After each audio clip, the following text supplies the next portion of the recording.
In this problem, we want to solve the equation by the method of our choice. So I'm going to start by writing out the problem. And now I've written it so that there are spaces between the terms. And because we have fractions, I'm going to find the least common denominator. So that would be x times x plus 4 times 2. So we multiply all three of those denominators together. That gives us our least common denominator. So now I'm going to multiply each of these terms. I'll make a little bit more space here by my LCD. So I'm multiplying that there.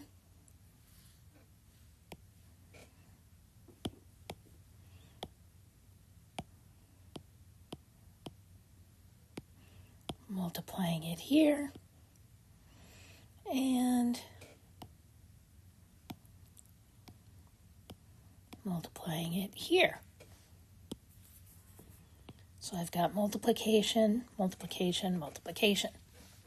So now what can I cancel? That's the whole point, is that we want to be able to simplify and not have fractions anymore.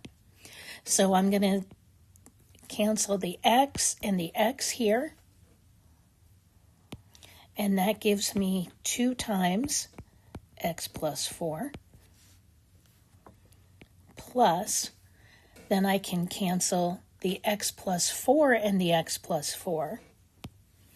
And that leaves me with 2 times x times 1, which is 2x, equals, and I can cancel the 2 with the 2, and that leaves me with x times x plus 4. So if I simplify, go ahead and distribute, I get 2x plus 8 plus 2x equals x squared plus 4x.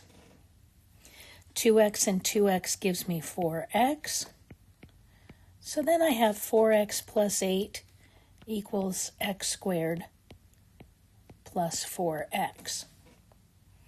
At this point, I can subtract 4x from both sides.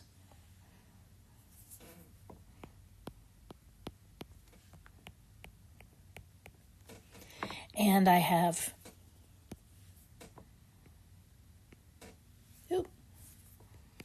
8 equals x squared.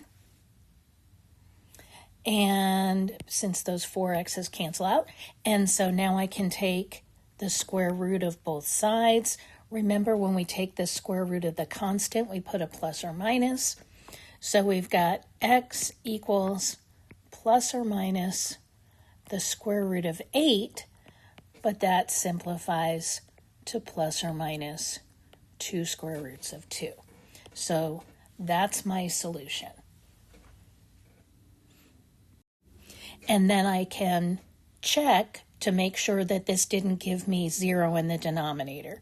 So when I go back and check my original, my denominators were x and x plus 4, and plugging in either plus or minus 2 square roots of 2 is not going to give me 0 in the denominator. So we know that x cannot equal 0 and x cannot equal -4 for this particular problem. And that works. So that's how you do that problem.